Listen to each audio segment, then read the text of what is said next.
Good afternoon. The first item of business this afternoon is a statement by Derek Mackay on the draft budget. A point of order from Daniel Johnson.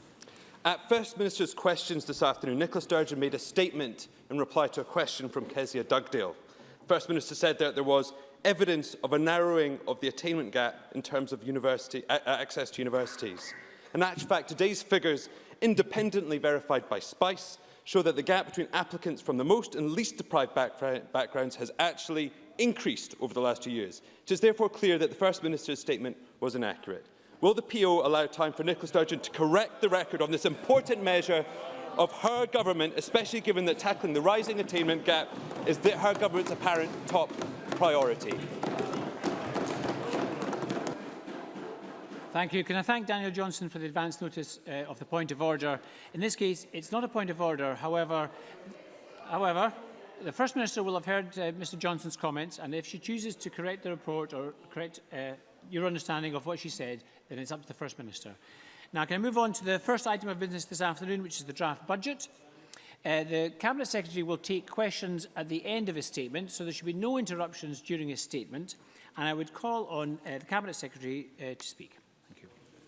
Presiding Officer, it is a great privilege to set out to Parliament my first draft budget. It is the first budget in which the Scottish Government will make use of powers devolved through the Scotland Act 2016, including income tax, an historic budget delivered in challenging economic and political circumstances. The tax and spending proposals I will set out today will improve our public services, support our economy and provide the foundations for future sustainable growth and prosperity. Over the coming weeks, I will work with all parties and stakeholders to build support for these proposals. The Scottish economy has grown over the past year in spite of weak global growth and the impact of a low oil price on our oil and gas sector. Unemployment, whilst it varies from month to month, is down over the past year, and employment is now higher than before the 2008 financial crisis. Looking forward, the UK Government's plans for a hard Brexit represent a key risk to Scotland's economy. We are seeing the fall in the pound pushing up inflation. That puts pressure on household budgets, and companies are reevaluating their plans. These risks are compounded by the UK Government's continued austerity programme. In the coming years, we will face cuts to our funding for public services and to social security. Between 2010-11 and 2019-20, Tory austerity will see our fiscal DEL budget, which funds discretionary spending and capital investment, fall by over 9%, or £2.9 billion in real terms, with a share of a further £3.5 billion of cuts by 2019-20 still to come. As a result of these pressures, the economic forecasts I am publishing today will underpin our tax projections. It assumes Scottish GDP will grow by around 1% in 2016-17 and by 1.3% in 2017-18. To put this into context, Scotland's GDP has historically grown by around 2% a year. These lower forecasts reflect the impact of the Brexit vote. This economic uncertainty makes it all the more important that this budget provides support for the economy, for jobs and for household incomes through a fair and balanced set of tax and spending proposals. This government will not follow the same damaging approach of Westminster. The new devolved powers mean that more of the money we spend will now be funded from taxes set by this Parliament. In addition to currently devolved taxes, we will introduce a bill to devolve air passenger duty to Scotland, to be known as the Air Departure Tax. That tax will be operational from 2018, and we will reduce the tax burden by 50% by the end of this Parliament, improving international connectivity and boosting tourism.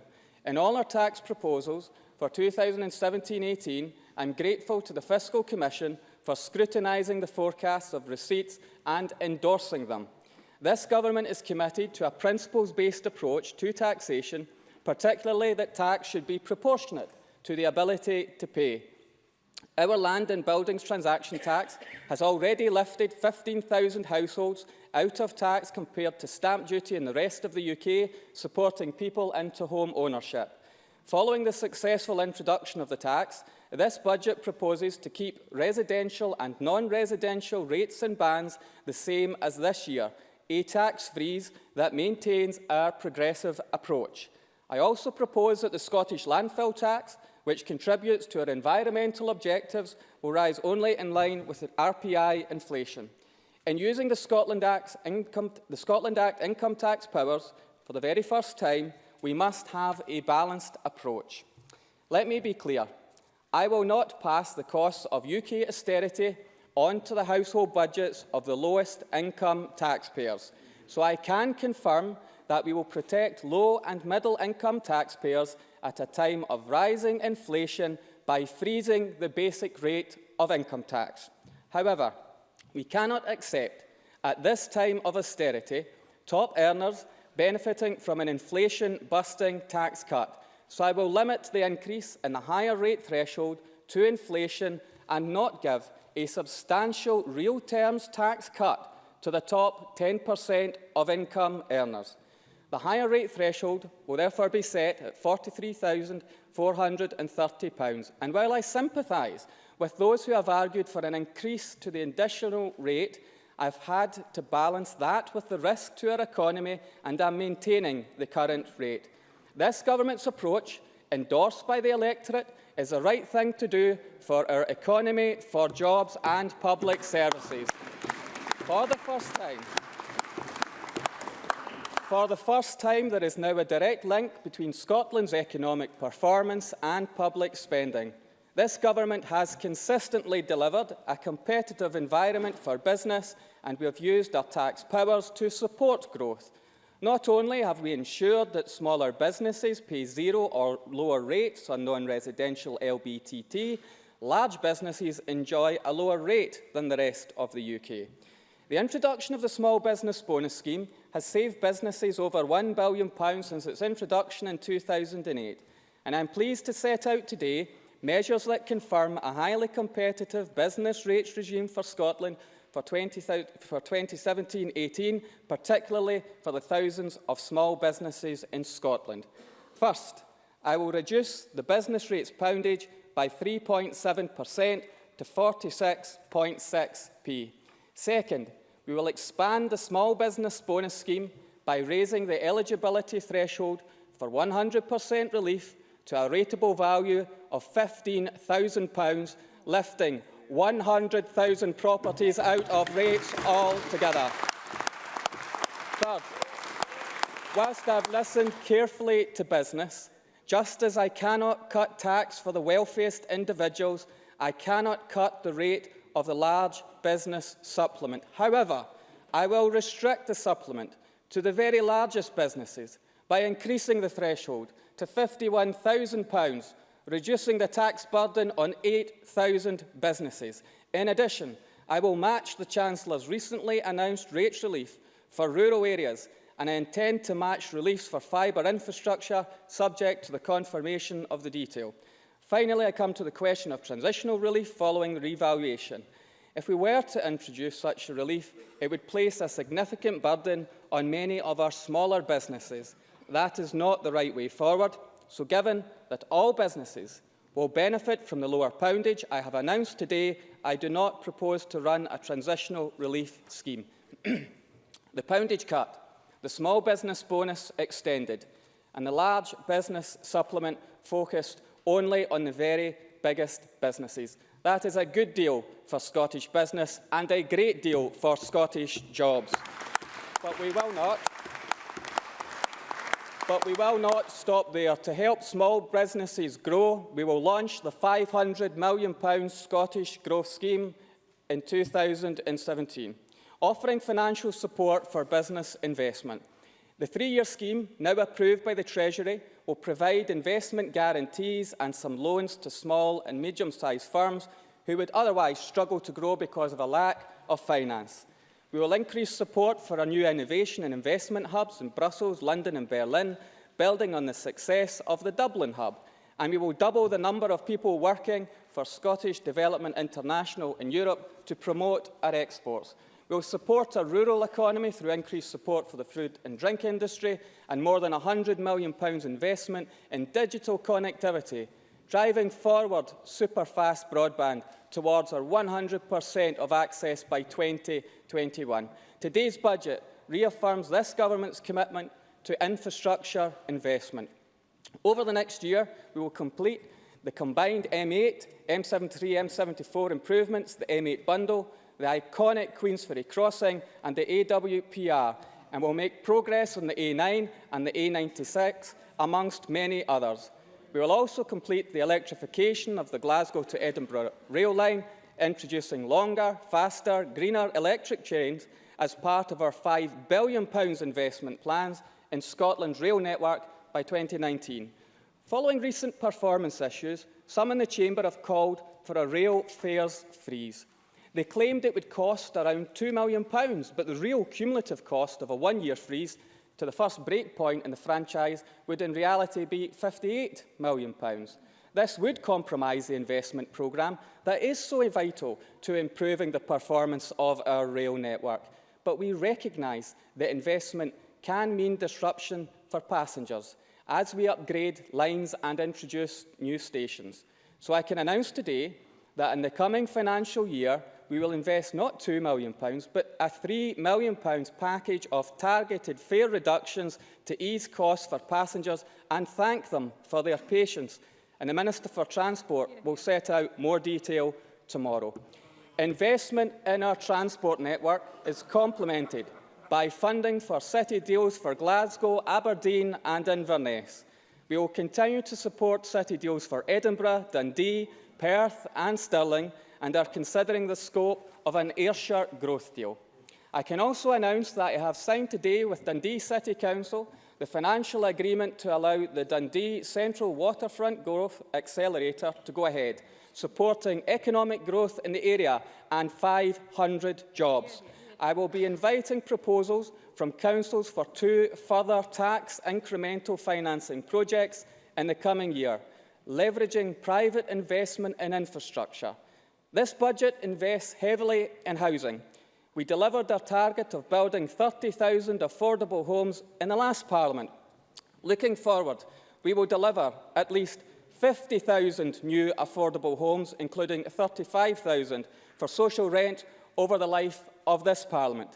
Today's budget confirms capital funding of around £470 million for housing in 2017-18, coupled with other funding mechanisms to help deliver this commitment. Presiding Officer, this budget secures infrastructure investment of around £4 billion. That investment will underpin productivity growth and support an estimated 30,000 jobs. Investment in housing also helps tackle climate change by improving the efficiency of our housing stock. And today's budget will help us meet our climate change targets. I have protected resources for zero waste and sustainable and active travel. I've increased funding for woodland creation, peatland restoration and the Sustainable Action Fund. And I can confirm today of funding of more than £140 million in 2017-18 to support energy efficiency programmes as part of our commitment to invest at least £500 million over this Parliament. Delivering long-term economic growth requires investment in people as well as business.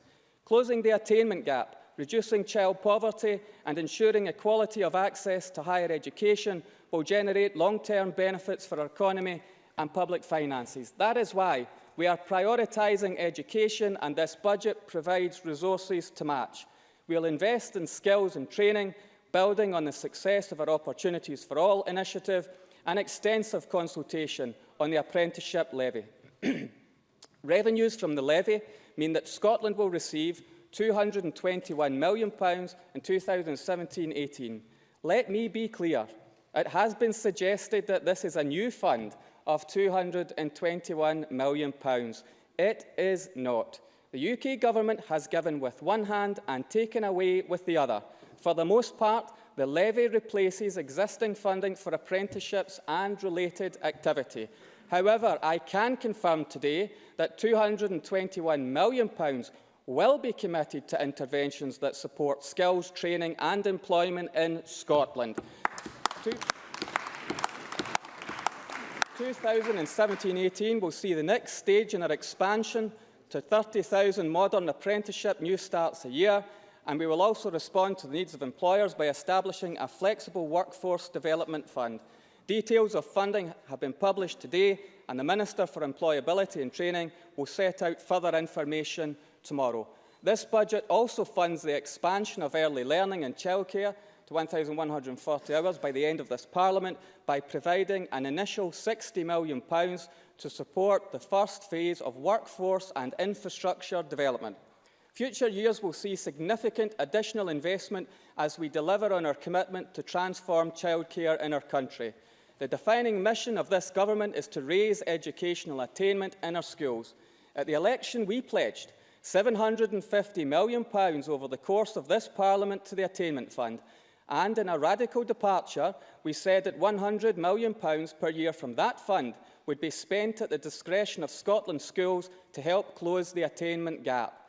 The revenue we identified to this fund, this new stream of direct support, was the increase in the council tax that will be paid by those in the higher band homes.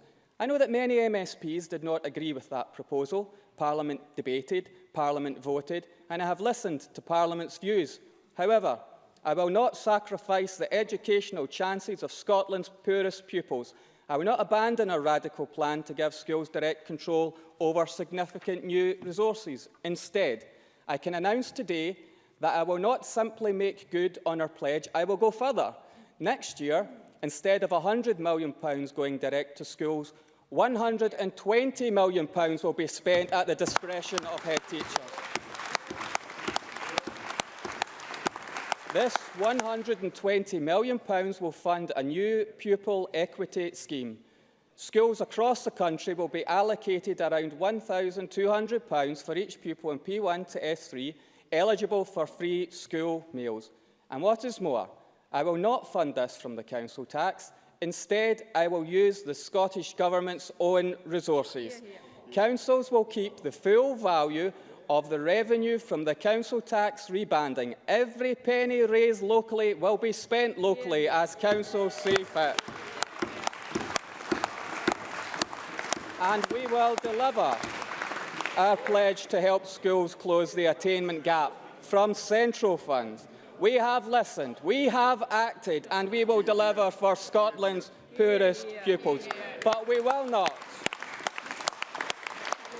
We will not stop there. At a national level, we will also provide central funding for closing the attainment gap of £50 million, maintain the pupil-teacher ratio following this week's increase in teacher numbers, provide £60 million for our flagship early learning and childcare commitment, and will invest over £1.6 billion in higher and further education, ensuring access for eligible students remains free and maintaining 116,000 college places. These commitments I am announcing today mean that overall national investment in education and skills will increase by £170 million this coming year. Let no one be in any doubt. From birth and the earliest years, through school and beyond, education is this government's #1 priority. Our educational attainment will contribute to our efforts to address poverty and build a more equal society. As part of our social contract with the people of Scotland, we will provide £47 million to continue to mitigate the bedroom tax, and we will abolish it at the earliest opportunity. We will continue our support for the Independent Living Fund, and as part of our new powers, we will begin to build a social security system based on dignity and respect. I have published a public sector pay policy for 2017-18 that guarantees the Scottish living wage, offers those earning less than £22,000 a basic pay award of more than 1% and caps other basic awards at 1%, whilst continuing our no compulsory redundancy policy. Today's budget also delivers on our commitment to protect the resource budget for policing in real terms, supporting frontline policing as we seek to maintain record low levels of recorded crime. We have also made a clear commitment to increase the NHS revenue budget by £500 million above inflation by the end of this Parliament, going beyond anything offered by any other party in this chamber. That will see the share of frontline NHS budget invested in primary care, community care, social care and mental health all rise. We will invest £72 million next year in an improvement fund for primary care and GP services and over £150 million in mental health over 5 years. Overall, next year we will invest an additional £300 million in NHS resource budgets, £120 million more than inflation, a massive step towards our promise to Scotland's health service. As I set out, local government will receive £120 million from central government to fund our shared ambitions to close the attainment gap. In addition, we will maintain Council's share of capital spending with an increase of £150 million compared to 2016-17. If we stopped here, the Scottish Government funding for local government services would be set to fall by just £47.4 million next year. However, I want to do more to protect vital local services, so I've decided to go further. Last year, we transferred £250 million from the NHS to support health and social care partnerships, and I can announce today that on top of that transfer, we will provide additional funding of £107 million from the NHS next year. This is additional funding which will deliver the living wage for social care workers and protect overall investment in these crucial services. This will secure a total of £8 billion for health and social care services, ensuring that people have access to the right care at the right time and in the right place. This additional investment in social care means that in the coming year there will be no overall reduction in the funding provided by the Scottish Government to support local government services.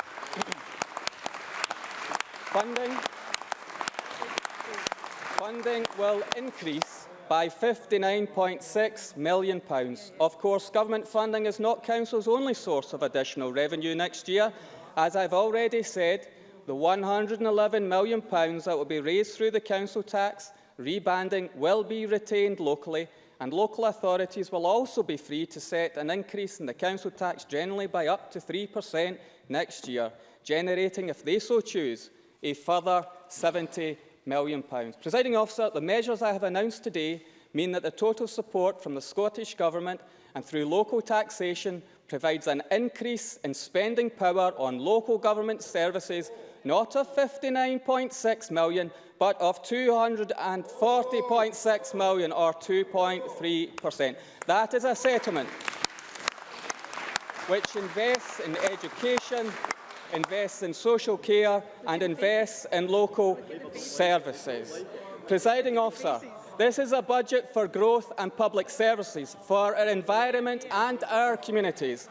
It delivers increased investment in education, record investment in the NHS, protects low-income households from tax hikes and supports more and better jobs.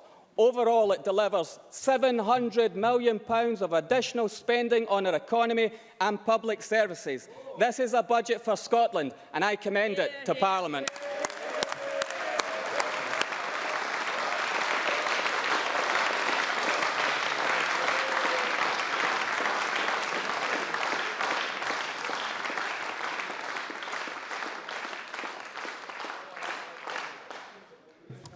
Thank you.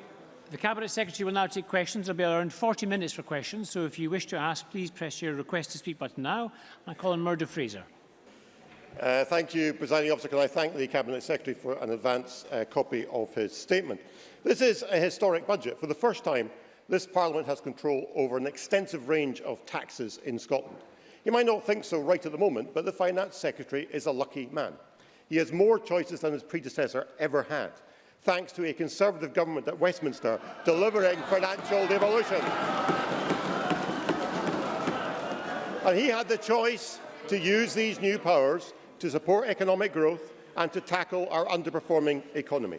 It is much to be regretted that he has chosen instead to hike taxes on families and businesses in Scotland, risking choking off economic recovery and depriving Scottish public services of vital tax revenue. This will make Scotland the highest tax part of the United Kingdom, and as it stands, this is not a budget we can support.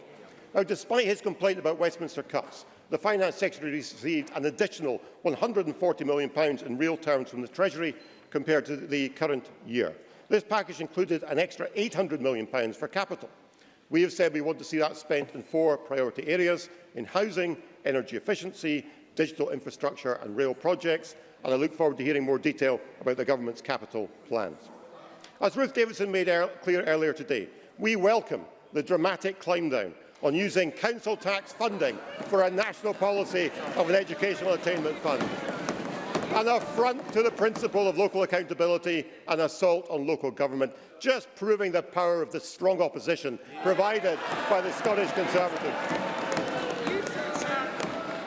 Now, the First Minister said earlier that this budget would protect local services. But what the supporting documents tell us is that local councils face a cut in their revenue grants of £130 million, even if they're allowed to keep all the council tax increases. How does this cut protect local services? The Finance Secretary accuses the UK Government of giving with one hand and taking away with the other. Hasn't he just played exactly the same trick on local authorities? Now, Presiding Officer, we welcome the signal to cut air passenger duty to help grow the economy. But why not apply this logic to other taxes? Scottish businesses have been crying out for relief from business rates. This budget retains the punitive level of the large business supplement at double the UK rate and putting Scottish businesses at a competitive disadvantage. And in not matching the UK increase in the threshold for the 40% rate of income tax, the Finance Secretary is making Scotland the most expensive part of the UK in which to live, work and do business. The First Minister's hand-picked chair of her Growth Commission, the SNP's former economy spokesman in this chamber, Andrew Wilson, gets it when he says that the way to grow tax revenue is to grow the number of high-earning taxpayers. If the Finance Secretary won't listen to us, will he at least listen to the First Minister's own adviser and think again on tax? Presiding Officer, yesterday the Finance Secretary said he would deliver a budget that was pro-enterprise, pro-entrepreneur and pro-growth. By hitting the Scottish economy with higher taxes, hasn't he failed on all 3 counts? Cabinet Secretary. I think that Murdo Fraser has forgotten a number of things, not least that it's this Tory government since entering office that's reduced the Scottish financial support by around 9%. 9% real terms reductions to Scotland's budget since they took office. That, to put into a value context, is about £2.9 billion reduction to Scotland's budget over the period of a decade. But you see, what we discovered yesterday in the tax debate, that not only do the Tories want a different position on tax just to undercut, but they're actually anti-devolution now. You're against devolution and us making different choices on the things that we value, such as the NHS, free prescriptions, free education, concessionary travel. Ruth Davidson, the Leader of the Opposition, shaking her head. She clearly hasn't seen the press releases that Murdo Fraser writes for the Conservative Party. Our budget has outlined a range of measures that are very pro-enterprise and pro-business that will grow the economy. But you see, the Tories want to have it both ways. They want to reduce tax, but of course only tax for the very richest in our society, whilst in this Parliament, the nicer, softer Scottish Tories want to increase expenditure in many areas. You can't have it both ways. The Tories can't cut tax, as they propose, and spend more on public services, and they haven't even suggested how to do so in this budget.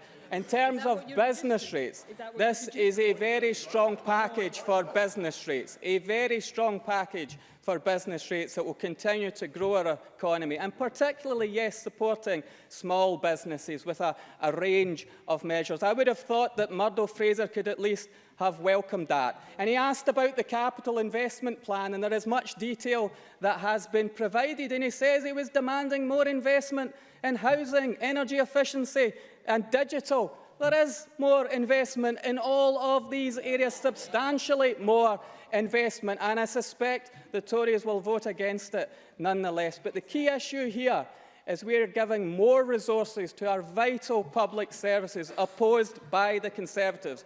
And whilst we build a very pro-Scottish economic message, it's clear that the Tories want to talk Scotland down. That's why. So I'll keep listening. I'll keep listening, as I have done, to our local authorities and to parties in this Parliament. And that is why we will fund the Attainment Fund through our central resources, supporting local government but delivering on our commitment on educational attainment. So on all of these areas, I think the record of the government is very strong, and the proposals that we have set out will deliver our programme for government.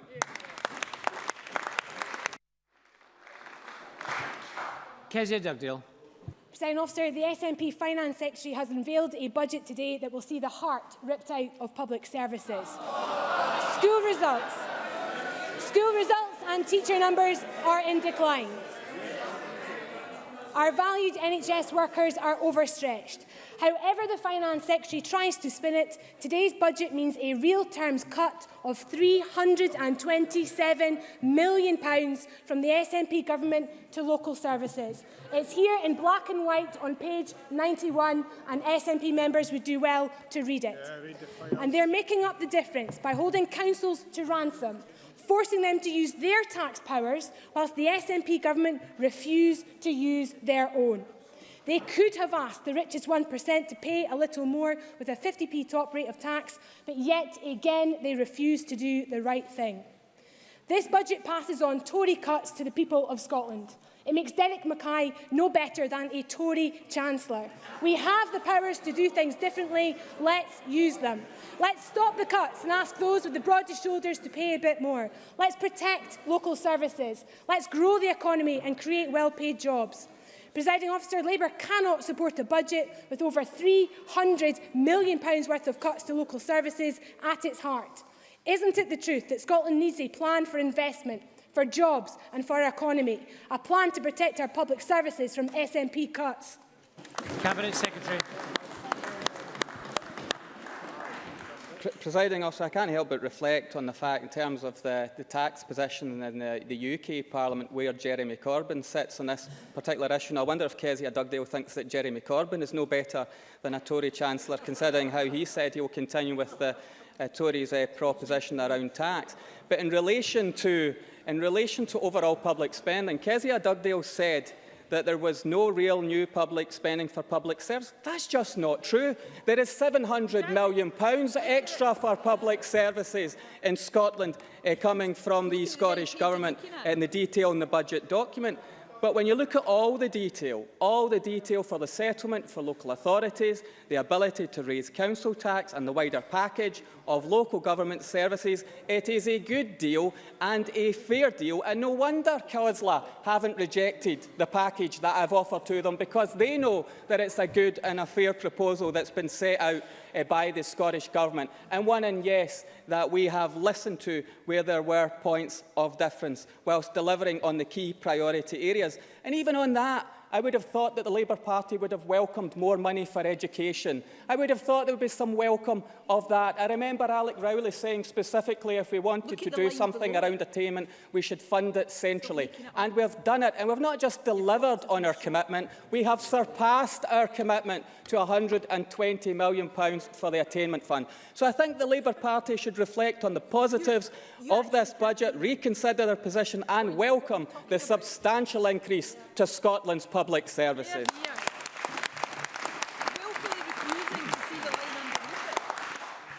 Bruce Crawford to be followed by Donald Cameron.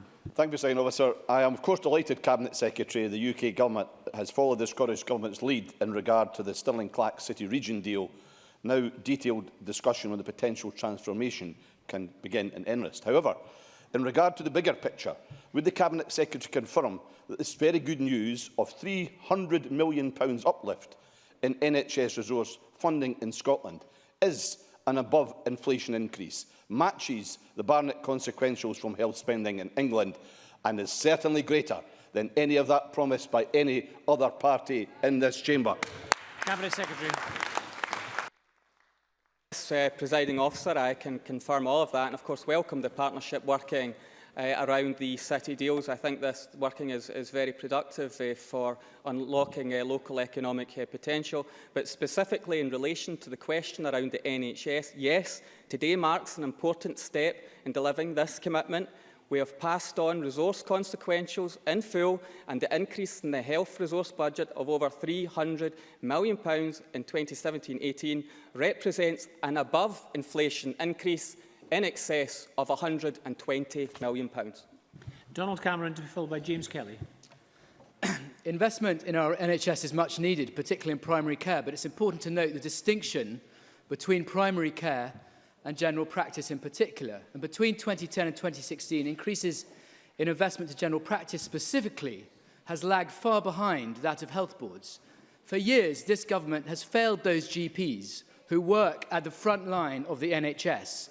So today, will the Cabinet Secretary specify how much of the 72 million stated to be an improvement fund for primary care and GP services will go directly in support of Scotland's struggling GPs? Cabinet Secretary. Presiding Officer, I should say to Donald Cameron that we have a far better relationship with staff in the NHS than the case that the UK Government has with their professionals south of the border. And in terms of, and of course we'll engage in that further transfer to local services, but Donald Cameron has just made the point for me. Front bench of the Conservatives say tax cuts, backbenchers say more public expenditure. You can't have it both ways. It is clear that only this party and this government is delivering more for the NHS overall and specifically to GPs in Scotland. James Kelly to be followed by Patrick Harvey. Thank you, Presiding Officer. Despite all the gloss, as the budget document shows, £327 million of cuts from the SNP government's grants to local government. So can I ask the Cabinet Secretary, why is it the SNP have reversed their position from the 2015 election of a top tax rate of 50 pence, meaning that local communities will be hammered while the richest 10% of taxpayers won't pay any more? Cabinet Secretary. I would like to point out to James Kelly that it's customary when you're elected to government to deliver the manifesto on which you were elected, and that election was May of 2016, and we are absolutely in this budget delivering our manifesto commitments from this election. On the additional rate specifically, we've said we'll keep it under review, but there is a risk. There is a risk that if you increase it, we could lose revenue, lose receipts, and that would impact on public services. And that is not a gamble that this government is willing to make. There are extra resources to say, once again, taking the totality of resources to local government services, an increase, not a reduction to the settlement, to the local services of Scotland. Patrick Harvey to be followed by Willie Rennie. Thank you. The Cabinet Secretary says that he wants to listen to Parliament. I welcome that, but I regret that he doesn't seem to be listening to anyone when it comes to income tax policy.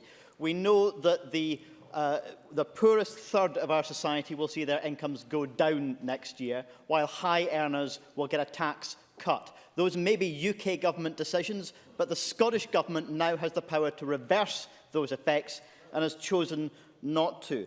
There's a 1% cap on most public sector pay, while MSPs will enjoy a 1.8% increase in our salaries. And at the same time, a brewing dispute with local government and a tax break to the most polluting form of transport in the country. Isn't it clear that if the Cabinet Secretary wants to persuade public sector unions, local government and Parliament, he's going to have to do a lot more listening over the coming month and make meaningful changes to his budget plans? Cabinet Secretary.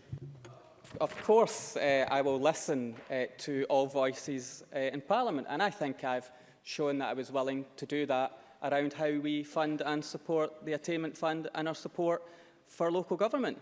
But I would say again, that the most important people we should listen to is the people of Scotland. And I would remind Patrick Harvey that we did secure a mandate at the election to deliver our tax proposition and to put that to Parliament. So I will continue to engage with all parties in Parliament to see where we can find some mutual agreement. But it's certainly not the case that we'll follow the Conservatives in passing on a tax cut for the richest in society. And Patrick Harvey, on a number of occasions now, has pointed to government ministers on our tax position. I just want to gently remind the Chamber that Scottish Government ministers have taken a pay freeze since 2008, which I think is the right thing to do, but maybe some other members should reflect on that. But the key issue is not to pass on austerity to the taxpayers of Scotland, and that is what we would do if we followed the Labour approach in increasing the basic rate, and that is not a choice that we are willing to make. But I'll continue, of course, to engage in all matters in relation to the budget as we take it through Parliament. Willie Rennie to be followed by Claire Hawkey. Thank you, Presiding Officer, and I thank the Finance Secretary for an advance copy of his statement. I welcome the decision to abandon the council tax plan to strip funds from councils. But can he clarify why it appears that Highlands and Islands enterprise budget seems to be cut, as is the budget for universities? With our international standing in education slipping and our faltering economy, there is an urgent need to use our brand new powers to raise £500 million for education to get it back up to the best. That's the best way to boost the economy. I cannot see the scale of what is required in his budget. We need a transformational budget, and this budget falls well short of that. The First Minister said today that there were acres of common ground between the parties. But can I tell the Finance Secretary that he has got miles to travel before we can reach an agreement? He will know that the Liberal Democrats are pragmatic and reasonable people. But is the Finance Secretary prepared to make the changes necessary in his budget to meet that urgent need for education and our economy? Cabinet Secretary. Well, of course I'll say to Willie Rennie that if he is a pragmatic and reasonable man, I'm sure if he engages and talks with me in a very positive and constructive spirit, he will see the positivity of this budget. And to the wider question, am I willing to engage to look at what we can do differently or areas in which we can go further? Yes, I am. Yes, I am willing to engage in such a discussion. But specifically, well, it'll be easier to do. I can hear the Conservatives complain from the left of me, physically speaking, of course, but it'll be easier to engage with other parties in this chamber than it would be to engage on ideas with the Tory party, who just want tax cuts for the rich and undermine Scotland's economic message, frankly. But in terms of what Willie Rennie has raised, specifically on Highlands and Islands enterprise, I think if you look at the totality of support in the region and the area for the Highlands and Islands, a very strong package of support in here for the whole country and specifically. And our enterprise agencies provide assistance. But I'll just give you one example of where this government stepped in. Look at the deal that was able to be done in Lochaber, where government intervention has helped secure hundreds of jobs and potentially brought hundreds of new jobs as well. That's the kind of support and interventions that this government has made right across Scotland, whether it was in steel, whether it was in shipyards, or whether it was in Lochaber and the facility there. That's the kind of direct interventions that we can make while supporting the region's economy through our support for food and drink and exports and skills as well. And incidentally, the university budget is increasing as a consequence of this budget. But Highlands and Islands can also enjoy the business rates reduction that I've outlined, further interventions and support from the Scottish Growth Scheme. So when you look at the totality of support to Scotland's businesses, Scotland's regions, you will see that overall this is a very strong package for growth while supporting some of our more vulnerable communities. Claire Hawkey to be followed by Dean Lockhart. Thank you, Presiding Officer. Throughout the last Parliament, local authorities and opposition politicians continually called for the council tax freeze to be lifted and for bills to increase. Would the Cabinet Secretary agree that given the potential increase in spending powers for councils that could come from these powers, it would now be ridiculous for local authorities to refuse to use these powers in order to make political points against this government? Cabinet Secretary. Well, Claire Hawkey will know the position of the Scottish Government that it will be up to local authorities to determine their council tax increase, but we want to see it limited at a 3% increase. But it will be up for local authorities to determine the increase that's appropriate to them. But I do think it's a very strong and fair settlement to local authorities. And I hear the Labour Party complaining to the right of me, and maybe it is, having heard the Labour Party say for years that the council tax freeze was unsustainable, and then we lift the council tax freeze and they say our policy is unsustainable, I wonder what exactly is the position of the Labour Party on the council tax. I suppose we'll find out when Labour authorities make their determinations, but I think it's a very fair settlement to local authorities, and they will be able to take a balanced approach when they consider council tax going forward. And I would remind taxpayers that our balanced approach has been more progressive, but the general increase will be a matter for local authorities, where our position was to limit it at 3%. Dean Lockhart, to be followed by Kenneth Gibson. Thank you, Presiding Officer. The relative decline of the Scottish economy in the past decade and the increasing underperformance compared to the rest of the UK has become the hallmark of this government. Improving the economy is now the single most important issue that we must address if we are to improve vital public services in this country. This budget has delivered nothing that will promote the economy in Scotland or boost our international trade. Indeed, this budget does the opposite. It cuts the enterprise budget. It cuts the enterprise budget by 22% at a time when Scotland desperately needs to grow the economy and our international trade. Does Mr Mackay not understand the seriousness of the decline in the Scottish economy? Cabinet Secretary.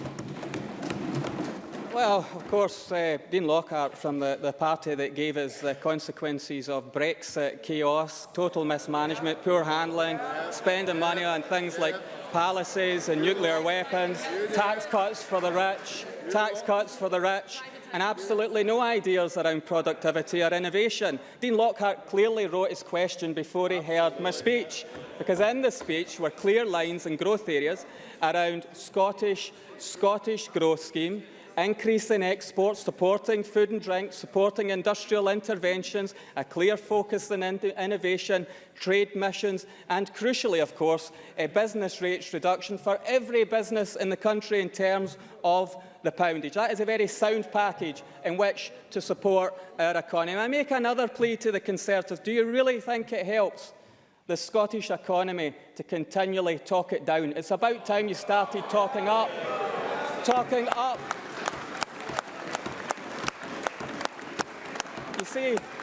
You see, I've hit a raw nerve, Presiding Officer. Whilst we promote Scotland and promote our economic message, giving people reasons to live, work and invest in Scotland, the Tories just want to see Scotland do less well. What a proposition from the party that's clearly so London-dominated and has undermined our economy with their mismanagement of Brexit. Kenneth Gibson, to be followed by Jackie Bailey.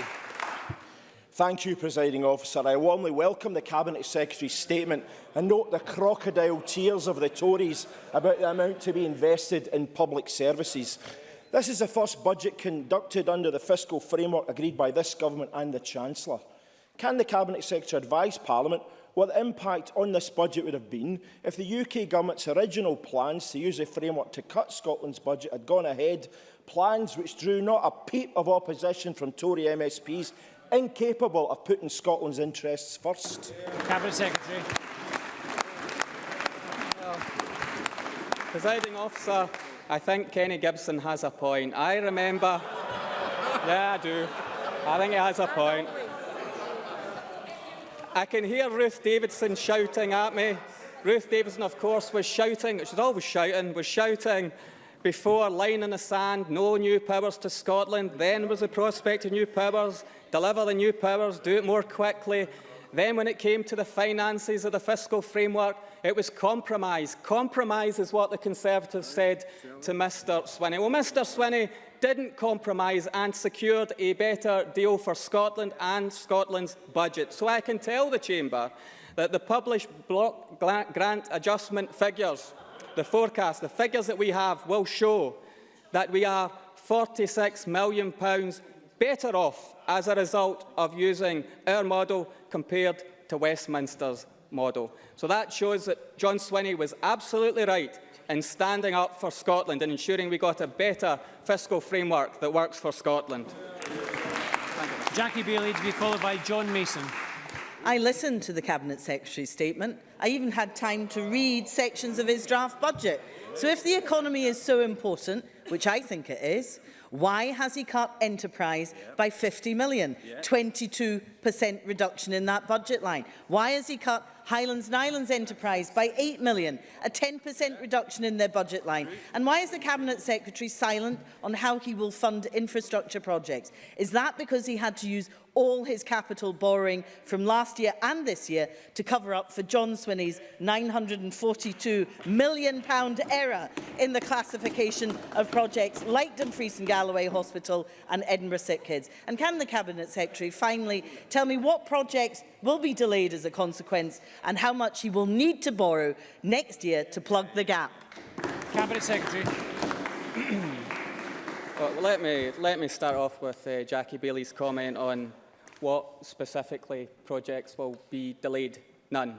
No projects will be delayed as a consequence of our investment decisions. We've outlined a position on classification. I've set out plans for digital investment, housing investment, as well as transport, infrastructure, energy efficiency and other areas. And I've covered the points on enterprise budgets. It's clear from our enterprise budgets that I do expect efficiencies, but you have to look at support. That I do expect efficiencies right across the public sector.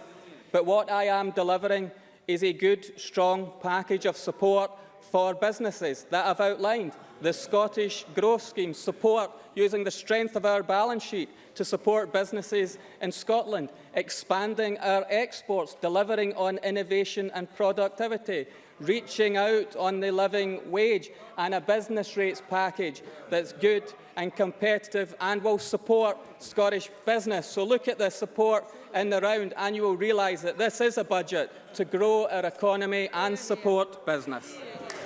John Mason to be followed by Liz Smith. Thank you. I very much welcome the extra £120 million that the Cabinet Secretary is making available for schools. Can he confirm that that will be allocated according to need, and in particular a city like Glasgow with considerable needs will get its fair share? Cabinet Secretary.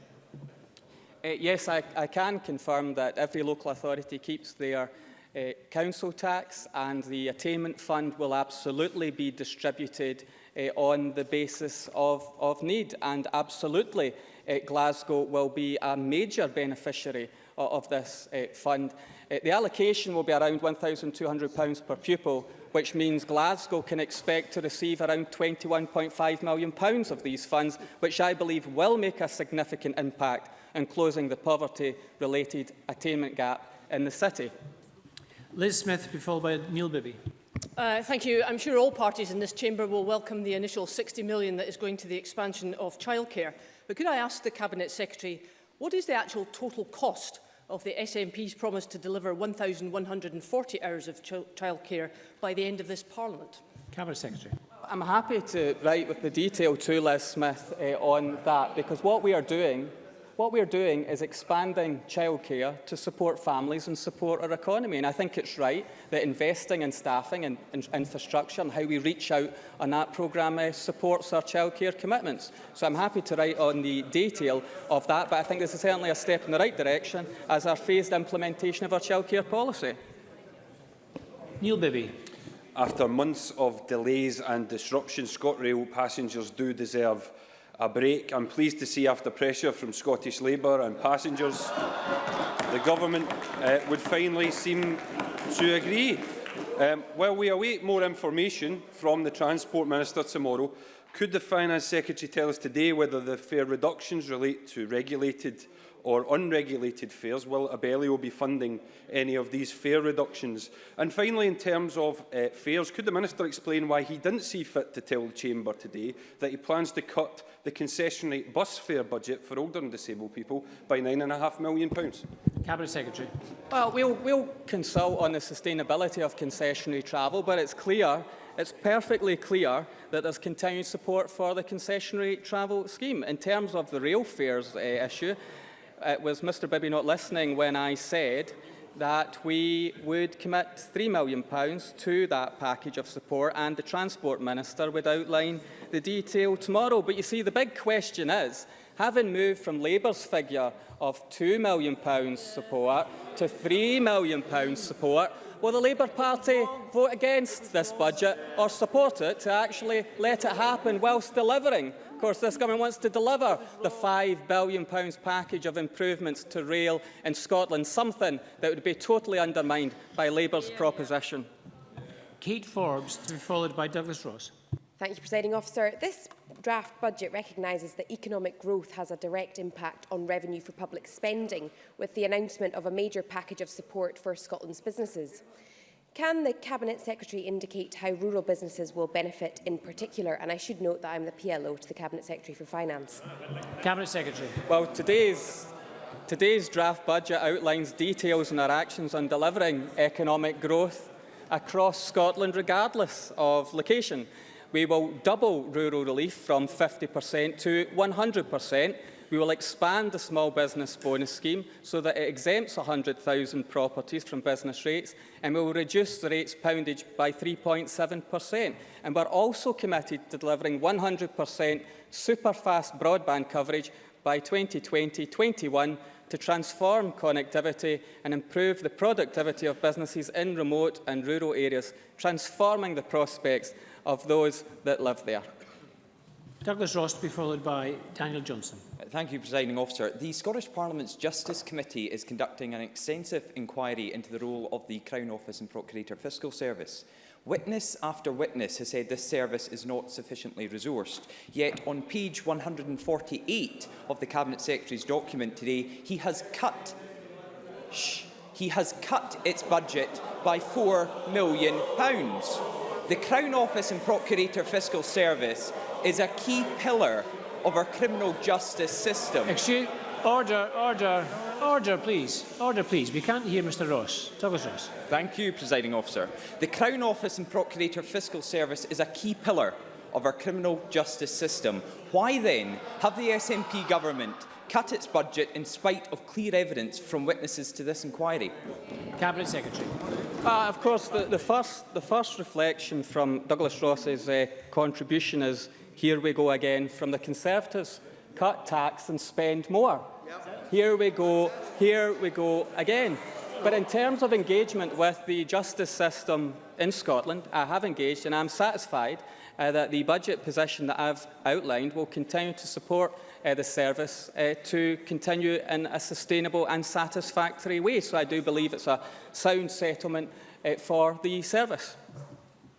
Daniel Johnson, to be followed by Christina McKelvey.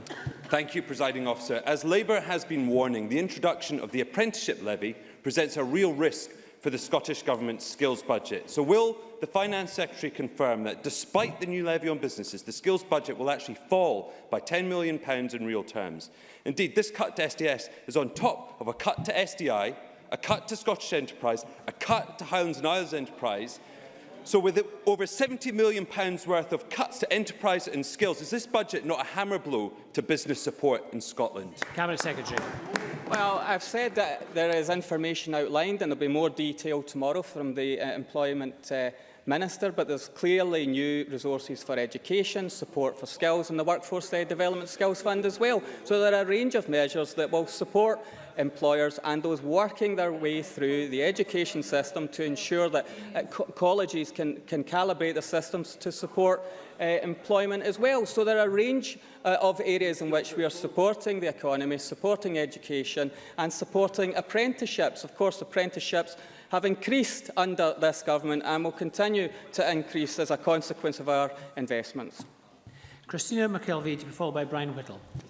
Thank you very much, Presiding Officer. In England, we are seeing reports of a crisis in social care, with workers on low wages and chronic underfunding of the system. So the Cabinet Secretary's commitment to see £8 billion invested in health and social care is a welcome sign that there is no complacency in Scotland. But can he confirm that in delivering the living wage for social care workers, this money will also resolve the issue of pay for overnight shifts and how many low-income care workers will benefit directly from this policy? Cabinet Secretary. I think that's a very fair question from Christina McKelvey. Well, you know, I hear the Conservatives laugh at the issue of the living wage in the social care sector. Maybe they should take this issue a bit more seriously. This is a very important matter. A very important matter. And I'll say to Christina McKelvey that yes, I do believe that that figure, that new support for social care, it should support the delivery of the living wage, and specifically in relation to sleepovers, yes, cover that provision as well. But because there's no clear established figure around that, we will have to monitor and review that position. But absolutely, the financial package is there to deliver the living wage within the social care sector. And I think it's a key element of the transformation of health and social care that we do that, as we help improve capacity and quality within the system, and of course recognise the value of the workers doing some of the most valuable work in Scotland, and I'm pleased that we'll be able to continue to support them with this well-deserved pay rise. Brian Whittle, to be followed by Neil Findlay. Thank you, Presiding Officer. I'm disappointed to see within the budget there's an 8.3% slash and cut in sport over the next 2 years. And I want to understand what the Cabinet Secretary explained to me, how that speaks to a preventable health agenda. You see, you talk about preventable health all the time, but in reality, what I've seen from this government is a lack of understanding of how we should approach this. And I wonder, health inequality, is that important to you? And why would you cut the sports budget by so much? Cabinet Secretary. Well, at least the Conservatives are now absolutely consistent on demanding more expenditure in pretty much every area, demanding more expenditure in every area whilst wanting tax cuts for the rich. But can I say, in relation to sport and healthier lifestyles, we have a great deal of investment in our preventative approach, more support for family nurse partnerships, more interventions around healthier lifestyles. And when it comes to sport and sporting events, there is considerable budget support to ensure that the big sporting events are supported, whilst also ensuring that through schools and other areas that sport is supported. So look at the total package that's going to that area, and you will see that the sector is very well supported. Neil Findlay, to be followed by Mike Rumbles. Because of Mr Swinney's NPD mistake, £932 million has gone on balance sheet from off balance sheet. And yet Mr Mackay says, despite this, there is no less money for investment in infrastructure projects. Can he explain his great money trick? Cabinet Secretary. Well, I trust Neil Findlay to reduce it to that level of nonsense. This government has invested heavily in infrastructure, and through our pipeline of projects, some of which were opposed by the Labour Party, ensure we've built new infrastructure, schools and hospitals and community centres, and will continue to deliver on capital investment around housing and infrastructure, schools, hospitals, and digital and energy efficiency as well. So we have set out our capital plans and our spending commitments, and we'll do it in a prudent way. We have kept within our financial limits, delivered balanced budgets, and we've got a clean bill of health from the auditors, who said we have got a good record on financial management. So I think I would rather listen to the Auditor General than Neil Findlay any day. Mike Rumbles, to be followed by John Scott. The Finance Minister said in his statement that the Aberdeen Western Peripheral route would be completed next year. However, Keith Brown came to the Rural Economy and Connectivity Committee just yesterday to tell us that the Aberdeen Western Peripheral route wouldn't be completed until 2018. If he's got this wrong, what else does he think he's got wrong in his statement? Cabinet Secretary. I'm surprised that Mike Rumble doesn't know I was talking about the financial year and the budget that I've set out. Of course, we're delivering the Aberdeen Western Peripheral route, where the Liberals failed to deliver it after being in office for years. So where the other opposition parties talk about major infrastructure projects, it's only this government that's actually been delivering them. And finally, John Scott. Thank you, Presiding Officer. Cabinet Secretary, as far as I can see from the budget document, there is no change to the empty property reliefs on industrial buildings. Is this destructive tax literally to remain at 90%, which is discouraging investors in new buildings that would help grow the economy and seeing buildings destroyed on a daily basis? Cabinet Secretary. Well, from the message of just spend more money on everything to the other Tory message when it comes to the economy in Scotland, that's just doom-mongering from John Scott. No, we haven't changed the position on empty property rate relief, but we have, to the advantage, changed our position to improve the position on poundage, a tax cut for every business in Scotland in relation to the poundage, more support for small business bonus, refinements to large business supplement and greater reliefs. That package, I think, will be welcomed by many businesses in Scotland and the many who will be lifted out of paying business rates as a consequence of our non-domestic rates position. So I think it is the case that with our package of measures, we will be able to grow Scotland's economy, to deliver more receipts, to invest in public services, because this party and this government has got the balance right. Thank you. And that concludes our budget statement. Oh, sorry. Elaine Smith, a point of order. Elaine Smith, point of order. Thank you, Presiding Officer, and apologies for being unable to give advance notice of this. As you're aware, statements are provided to backbench MSPs when ministers rise in the chamber to deliver their statement. Surely at that point, key information should not be redacted. And today, it was particularly galling for key figures on tax to be withheld when they were actually in the press this morning. And further, the Minister said several times that further information would be provided tomorrow from other ministers. But surely such important information ought to be provided to members in the chamber. So can you advise why members were given redacted statements, if this is acceptable, and what way further important information on the budget should be provided to members of Parliament? Thank you, Elaine Smith. Thank you, Elaine Smith. The provision of statements in advance or during the budget statement itself is a matter of courtesy. It is a matter for the government. I'm sure the Minister, the Cabinet Secretary, will reflect on the members' remarks. Certainly, any statements in advance are entirely a matter of courtesy. But the Minister, I'm sure, will reflect on remarks and think of whether to change practice. Thank you very much. That concludes our business on this statement, the draft statement. We'll now move to members, not members' business, a debate on food waste management. Oh, here we are. I know.